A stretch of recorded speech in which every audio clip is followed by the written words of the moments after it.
BurialSong for Sumner. By George Parsons Lathrop. Now the last wreath of snow that melts in mist exhales white aspiration, and our deep-voiced gales in chorus chant the measured march of spring, whom griefs of life and death are burdening. Slow, slow, with half-held breath, tread slow, O mourners, that all men may know what hero here lies low.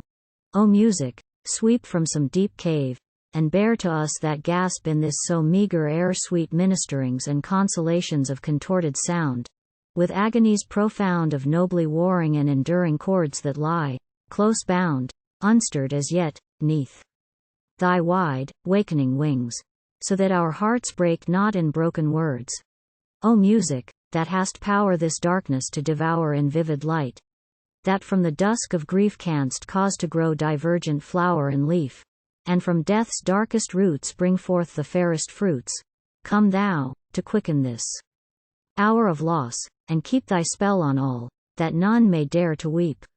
For he whom now we mourn, as if from giants born, was strong in limb and strong in brain, and nobly with a giant scorn withstood the direst pain that healing science knows, when, by the dastard blows of his brute enemy laid low, he sought to rise again through help of knife and fire, the awful enginery wherewith men dare aspire to wrest from death his victims. Yea, though he who healed him shrank and throbbed with horror of the wound, brave Sumner gave no sound, nor flinched, nor sobbed, but as though within the man instant premonition ran of his high fate, imperishable, sculptured state enthroned in death to hold, he stood, a statued form of veiled and voiceless storm, inwardly quivering like the swift smitten string of unheard music, yet as massively and firmly set as if he had been marble or wrought gold. Built in so brave a shape, how could he hope escape the blundering people's wrath, who, seeing him strong, supposed it right to cast on him their wrong, since he could bear it all?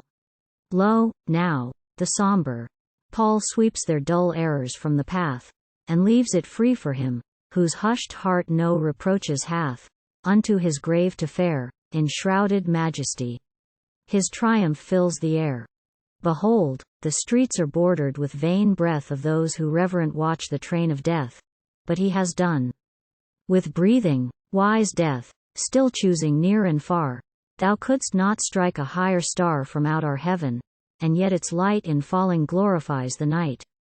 Leader in life, his lips, though dumb, still rule us by their restfulness, their smile of far-off meanings, and the people come in tributary hosts for many a mile, drawn by an eloquence more solemn and intense than that wherewith he shook the Senate, while his look of sober lightning cleft the knotty growth of error, that within the riven root uplifted, lit with peace, truth's buds might shoot, and blow sweet breath o'er all, however loath.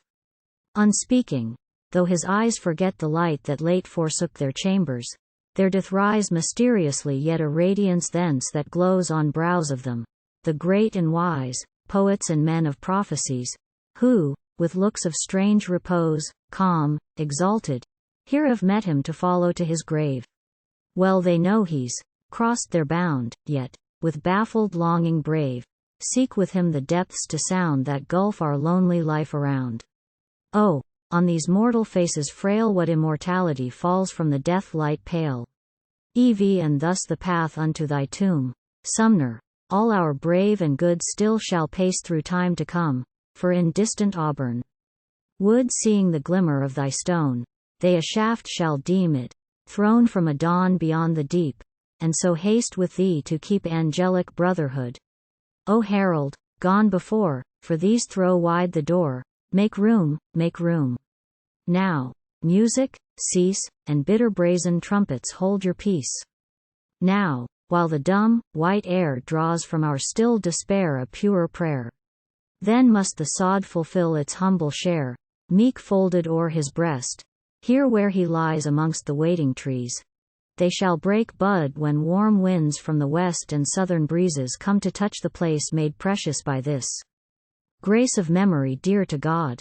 We leave him where the granite lion lies and gazes toward the east, with woman's eyes that read the riddle of the undying sun, bearing within her breast the stony germ of continents, but, lasting no less firm, the memory of those marvels done, the battles fought, the words that wrought to free a race, and chasten one.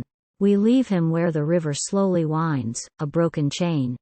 The river that so late its hero finds, without a stain, whose name so long expectantly it bore. And, echoing now a people's thought, the Charles shall murmur by this reedy shore his fame forevermore.